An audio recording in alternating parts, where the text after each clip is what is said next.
Welcome into the Fantasy Football Lab. We just did, if you already watched it, we just did our first time we've done like a tiered ranking episode, which I really enjoyed for running backs, and we did it for Dynasty. So we're going to take that same setup that we had from the Dynasty one, that what we ended on there. So it gives you kind of like a sneak peek if you haven't seen it already, but you can go back to hear some of the discussions. But we're going to take that same piece, and then what we want to do is kind of, because this is the mental exercise that we're going through right now of how do we adjust our brains from thinking Dynasty all the time and the old guys that are great like Henry and McCaffrey. We have to bump them up for redraft.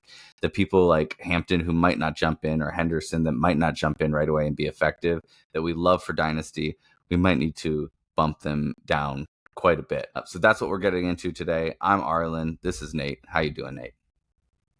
Doing awesome. And spoiler alert, I don't think that those old guys deserve to be awesome anymore. They should be taken down a notch. So we'll see what we think about that here in a little bit. But yeah, we'll and get into that. also, But yeah, no, yeah, we can get into that.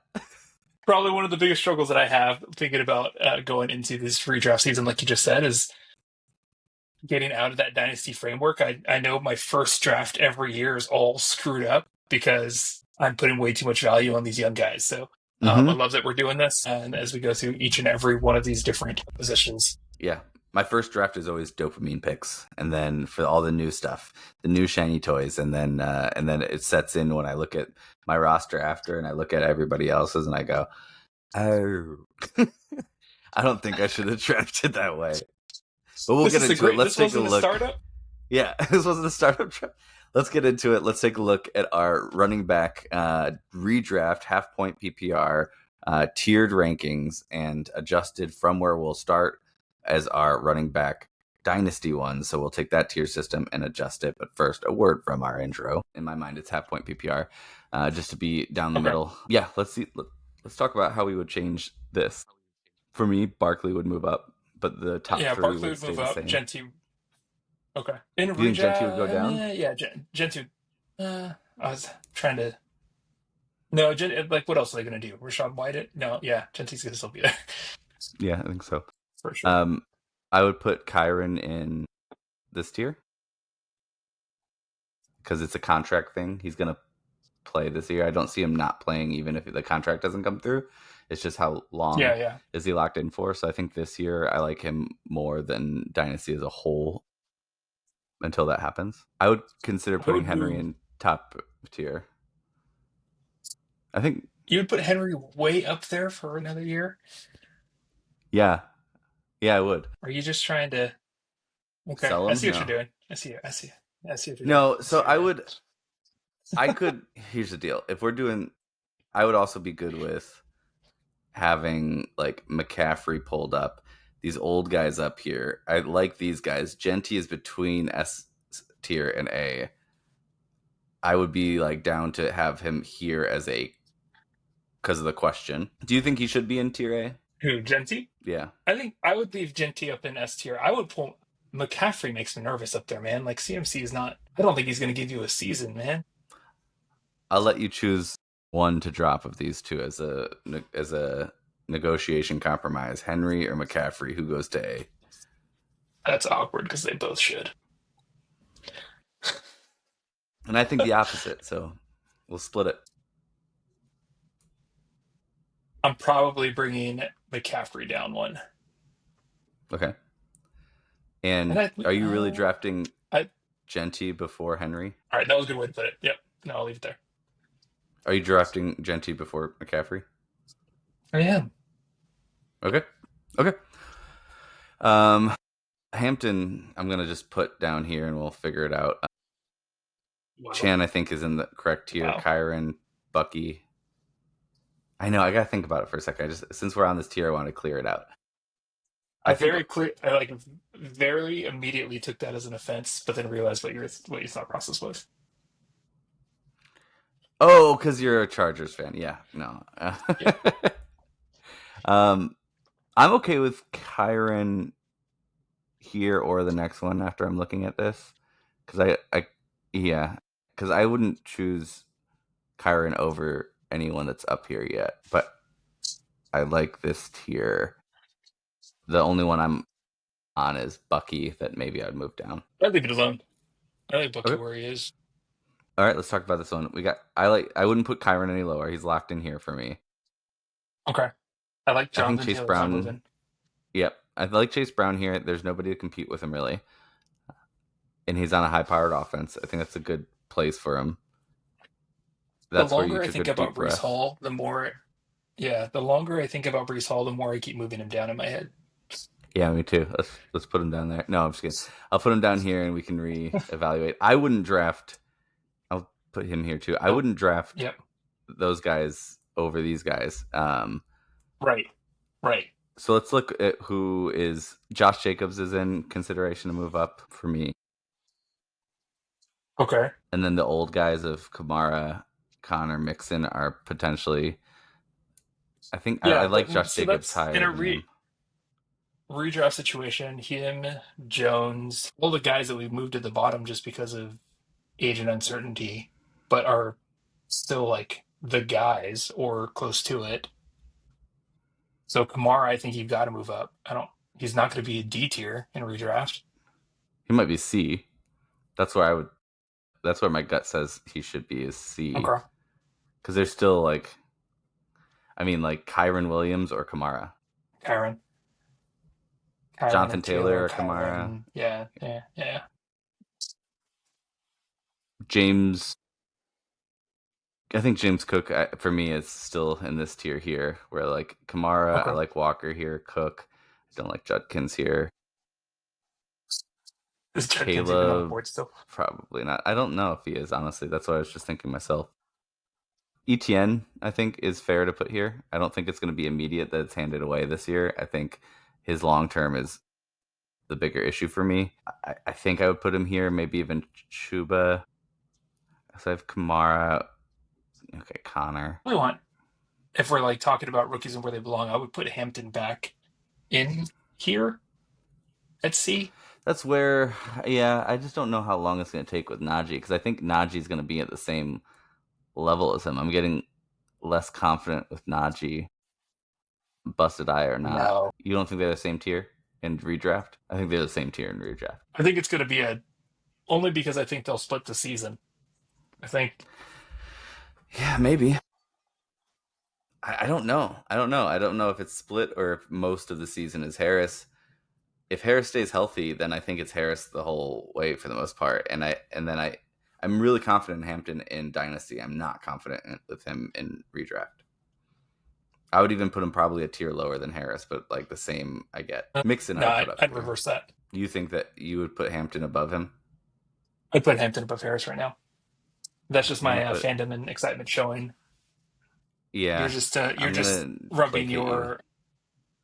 your anger at your rookie running back situation off against other rookies that are out there. No, That's no, fair. no, That's no. fine. I understand that. It's okay. Yeah, that's fair. It's fair. Um, in this, so I think that's a good tier for now. We can revisit in a second after we define a couple more people. I like these. I like these guys: Tony Pollard, Montgomery, Chuba, Najee. I might. No, I wouldn't put him up. I I don't know if I would change. Oh, Caleb Johnson was one of the people that I would probably throw. I would throw him with Hampton. If Hampton's in C, then Caleb's got to be in C. Oh, Brees Hall. Oh my God, we almost went the whole way. Where does Brees Hall fit? He's got to be in C. he's not lower than C, right? Like he's got it. I know. That's the thing. He could be one level higher. Like he should. He should I be would put there. him. Yeah, he should be one level higher. Um, and But people. fool me Who else did seven you take out on times. this? I took Henderson out, which I wouldn't put him higher than D for this year. Okay. Where are you putting? I don't really know what to do with Aaron Jones at this point. I'm pulling Scatterboo probably. Oh, Aaron Jones. He could be one level higher, I think. I'm pulling Benson. Honestly, I think I would pull Javante, but I would keep him just cause maybe. Swift, I would probably pull, but isn't Swift a starter? He is the starter there. Yeah. Yeah, he should Same thing with probably be in Devontae. here. Yeah, I know. I feel like I have to, but I feel like I need another tier for you're making me do this. This is clearly an obligation. All right, this is E, and this is U. And I'm going to put a new one here, and I'm going to put these guys in there. Straight Charbonnet disrespect. doesn't need to be in anything. Tootin doesn't need to be anything, right? No. So that's just so we don't know. This is where like if we're gonna have a second guy because we're unsure about ETN like this in a redraft, I would have Tank on the board before I'd have Tootin on the board. Yeah. Yeah, that's fair. I think you're right there. Mostert, White, Warren, Jacksonville. Judkins. Oh, Judkins. No, Judkins probably is. He's probably going to get like a half a season suspension, right? And then be in the At least. doghouse. Yeah, that's not going to take a while to figure out. They're going to go pretty fast.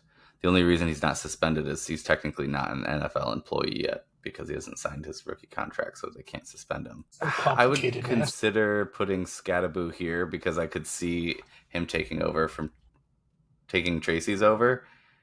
And I honestly, I'd probably move Tracy down here. They think they drafted the next CMC. That's who they think they have in Scattaboo. Yeah. I like him too. I think he's great. So I would be down to I could see it being either guy this season, but I also could see it being neither. And I'm just as excited about Javonte Williams and Swift as I am for those guys. So this is my U tier. What This would you recording change gonna from make what we me have feel here? be like so old because I have to keep looking at my screen like this. Those names, yeah. Gotta get your readers on. Apparently. Um no, I think we're good. I think you sold me on this bottom reckless tier that we have. Do you think RJ Harvey should be down one? Would you choose him over ETN in a redraft or him over Pollard, Najee, Chuba? With Dommins, I don't think I would choose Harvey over anyone in this tier. Yeah, but does that mean he's I guess just because the tier below it's so small now, I would almost choose Brian he would Robinson be over Harvey. even with the ageless Eckler. Yeah, we're gonna go there. he shows his age. Yeah, Eckler's not even on here, huh? Shouldn't be, I guess. He's taken away from someone that's on here more than he's earning a spot. Yeah, I think that's fair. All right, our largest tier D, not our largest tier, is the S and A tier this time. It's all the way down to E as our compromise as we added another one, or it would have been. What do you think about what we got? Would you change anything else? No, I think we're locked here. I wouldn't mess around too much because you can argue all day and go through with a fine tooth comb on who we have in C and D, but I think everyone in C I would take above everyone in D. So by that standard, I think we're good. The one thing I would definitely change is I would put McCaffrey on the top, but it was a compromise. We'll keep it as it is. Oh, sorry, you're I right. think you're. Okay, if we want to have that discussion, I was living into the compromise that we made. So if there's one thing I would change, I would move Derrick Henry down one. I like this better than I like Henry up there. Okay. I of the belief that they both should be down. So if we're making a one person compromise, I'll go with this. Okay. All right. Sounds good. Brees Hall. That one's my biggest question mark of this piece of not question of where to put him here. I like him here, but just of where he's going to be the next time we do this or mid-season, after season, to see where he's going Who's to be got the both in wider range of Dynasty outcomes? and Who between do you think's got the wider range of outcomes between Brees Hall and Devon Achane this year? Brees Hall. If I had Brees Hall, I would give Brees Hall and some to get Achane. Yeah. No, I'm not saying is Brees Hall going to be better than Devon Achane, but I think Devon but Achane is locked in as a top 10, but he could be number one and he could be number 10. I think Brees Hall, on the other hand, could be in the top 10, but he could also be like running back 30 at the end of the year, and I wouldn't be yeah, I'd surprised. be very surprised, barring injury or honestly, it's with the biggest risk is injury or to him or to Tua for Achane. That's the nerve wracking part. But that is injury, and you got to just look past the injury piece if they're not somebody that's prone to it, and say, as it is, I would be shocked if Achane was not in the top 10, and I would say pleasantly surprised if Brees Hall was in the top 10. I don't. He was running back 17 last year, and if he was higher or lower than that, I wouldn't be surprised. If he got into the top 10, I would be not shocked, but I would be pleasantly surprised. So yeah, that's a pretty. I mean, but also like if he was the number one running back, there's that world. So yeah, he I think might have the widest range in my mind of any running back or maybe player in fantasy. Because if he was the number one, I would not completely bet against it. And if he was the number 40 without injury, probably not. But number 30 without injury, I I don't know. I could see it. I don't expect it, but I wouldn't be like completely blown out of the world. That's a big range. Yeah, that's what I'm saying, man. That's why I asked the question. I like it. I know. I'm trying to turn it into my question. No, I that's a great Yeah, question. you I think it's turned it just into my question, and you just, like reworded my answer, so it was your answer. Yeah, for sure. one of the ballers, the fantasy footballers, Jason, he had on his dynasty team, he was set a dynasty, like especially at running back.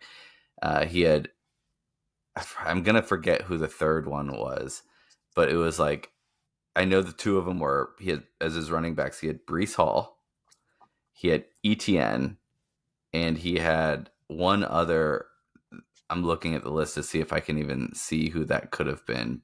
But he had one other that was just like maybe it was Najee or something, or um, I don't know what it was. But anyways, those two alone though, he had just this power stack of running backs that was like, oh, you're good for 10 years.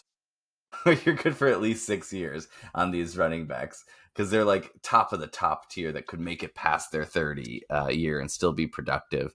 And then the very next year, it was like, you can't sell them, you can't get rid of them, Yep. you don't know what's going to happen to them, and you just got to sit with it. Yeah. Yeah, this weird group of I forgot which pod I was listening to where you just have the folks that you can sell for $1 million right now. You have folks that you're just trying to pray to get rid of, and other people you have to sit on, and those are just the sit on guys, guys that you just like Yeah. hope that their value goes up because ain't no way you're trading them. What position? I guess wide receiver is probably the position that we should do next in this tier. I liked it a lot, even if there's one person watching and it's me, I liked it. It was fun to put this more than a tier system. I liked being able to kind of put more than the standard ranking that we did comparing last year and doing a comparison between ours. I liked doing this tier system because it does let us get more players ranked, but have more discussions, and I think more meaningful discussions. Because who cares if your number one is Bijan or your number one is Chase or Justin Jefferson? It's really about like those groupings of players that you think are at that next Yeah, level. yeah. I think it's a lot more fun to have those kind of conversations. That being said, who is your number one running back in Dynasty? Like if I have the number one overall pick today, or if I'm selecting the first running back off the board, what are we talking about in Who's the redraft? first running back that you would pick in Dynasty Startup? Dynasty startup, I think, is still going to Bijan overall, I like how I just said it because at doesn't least I have a matter. Who couple years behind cares? And it. I'm like, well, I care. I want to hear it. I mean, no surprise, right? Like that's Bijan. I think is pretty much the consensus. Give me a Okay, year who's of two? Jeanty and then ask me again next year. Oh, so your two is Jeanty right now over Gibbs. Um, no, I think if we're talking about the S tier, I was gonna say give me a year of Jeanty and then he might jump up to one, but I think he's still behind Gibbs in today's Yeah. world because we at least know what we have with those first two. But Jeanty's What right would behind it him. take to get Jeanty off of your team and onto mine? Is that what we're doing right now? A lot more than Henry in a first or whatever it was that you were offering me. What about Hampton in a first? If you could go get Nick, if you're listening, if you're willing to give up one of those really early firsts to Arlen, and he was to send me Hampton and one of those really early firsts for Jeanty, that would be some deep consideration that I may or may not I say would. yes to. I wouldn't. I would barely do what I just said. But I mean, think about having Hampton on your squad. You're Chargers superstar running back on your squad, plus the their their superstar tight end that they're drafting in 2028, and you're gonna grab him in the first round. At which point I'd have their superstar wide receiver and their I know, I did the star math too. quarterback. Yeah, Oh yeah, you would have their entire team. yeah, that'd be All right, we'll just stop at Hampton. like you're selling yourself out of this trade, honestly. Um, Yeah, I know. I heard it too. All right, well, you're not gonna do it then. All right, man. Well, it's been fun. We should do wide receivers next, tight ends, quarterbacks coming up. If you have a preference in what you want to see first, we will audible it to do. I think it takes one comment and someone liking it. That's all, and then we'll do whatever that position is, as long as it's not kicker. I was literally about to say, when are we ranking punters? But I'll whatever. rank them all right now. There's a new tier. It's under you, and they all go there. Hell no is the tier. Never that is the tier. All right. Anybody who kicks a ball in a game that doesn't need you, like football, you are in my U tier. It sounds so silly in a game called football. It is. What's silly is calling it football. So it's not my fault that they We'll called have it a the whole wrong new. thing. We'll put a short together where we're talking about new names for this game that we love. Ooh, I don't think it needs to be a short. It can be a whole episode. All right. That's been it. I'll see you around, Nate. We'll get back soon. We should speed up and do a couple more of these, a few of these before we get to the start of the season. We've got like All right. eight different leagues or so now that we're running together. It's getting a little bit crazy, but it'll be a fun season. I'm excited to do like some episodes on these different types too, which you guys can expect as well. There's a history episode of fantasy football that we did that's going to be multiple ones, so we'll do one coming up soon of like the second version of it. The different we call it the fantasy football, the different types of fantasy football leagues we cover. Here we cover dynasty, redraft, but all those stuff around how to brew better leagues, whether it's making better decisions as a commissioner or a league mate, we approach different scenarios, answering your questions, talking about the history of fantasy football for those of you that are sickos and want to know. But then also like unique league types. My neighbor just told me like he's doing baseball fantasy. I was like, I could never. And he said, have you ever thought about doing other sports, fantasy sports? And for me, no. MLS maybe if we can figure out how to do that. But for me, what's more interesting is interesting league types for fantasy football. We've got our Vampire League, and we have an episode on that, but we'll probably revisit it this year. We've got our Guillotine League that we're going to do, which I'm excited to try out, and we'll have an episode on that kind of explaining it. And usually we live stream those drafts as well, so you'll be able to see the decisions we make, and we'll talk through them as we go. Awesome. I can't believe we're already almost to August and it's time for all that. And we probably need to get those draft dates on the board because 8 is crazy. They are all on the board from a year ago, pretty much. I mean, on my board. They didn't hit my calendar yet. Oh, it's your problem. Okay. Yeah. No, I agree with you. All right. It's been real. See ya. We'll talk soon. We'll do another episode soon. Later.